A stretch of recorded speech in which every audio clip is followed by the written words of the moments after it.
Hello, good afternoon. How's everyone doing? I hope everybody is well. So, I wanted to talk to people, buyers, investors.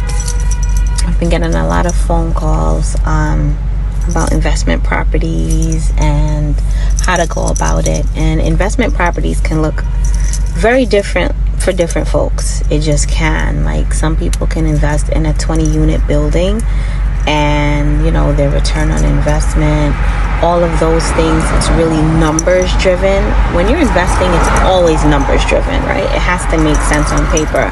And some investments don't make sense on paper for the first year, 3 years, maybe even 5 years. You break even until you start to gain, right? For example, I sold a 4-family and all the rent roll was below what the new mortgage would be for the new purchaser.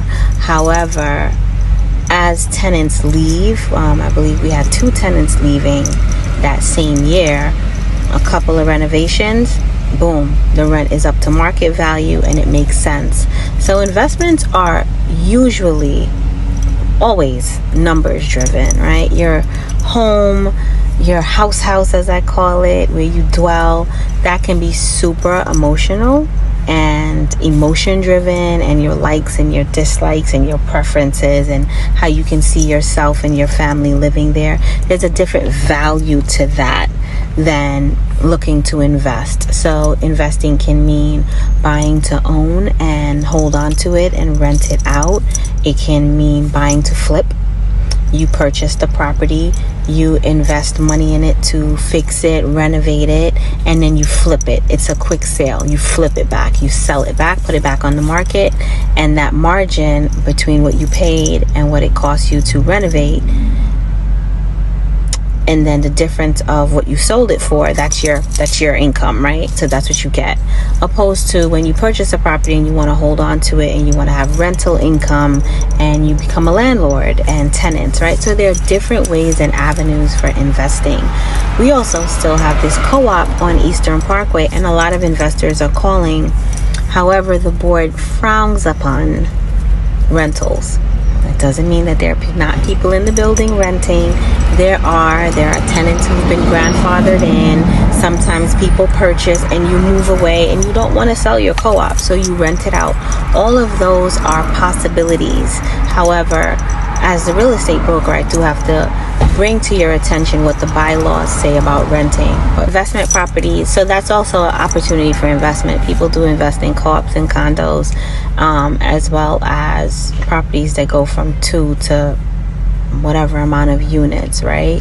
So it just depends on how you choose to start. My suggestion for new investors would be start small, do your research, speak to your broker, preferably Harmony Homes Realty, either myself or someone on our team, and do your research, crunch your numbers, excuse me, and also make sure you're ready for the longevity of it, right? It's a long haul. It's not instant gratification in any way.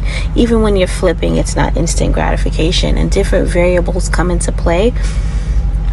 So you want to be savvy enough to understand that, patient enough, and have the capital, money, show me the money, have the capital to where you are not so pressed into a corner that you start to panic and make decisions that can turn your investment in sour, right? So you want to make wise decisions.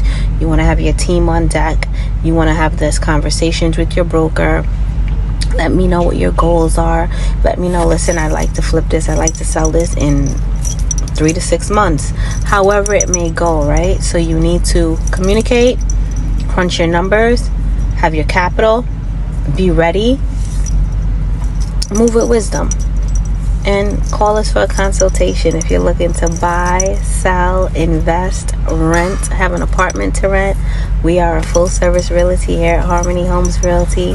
I am Petal Van Rossum, real estate broker and CEO of Harmony Homes Realty. Get in contact, stay in contact, be well, stay in touch. Thanks. Ciao.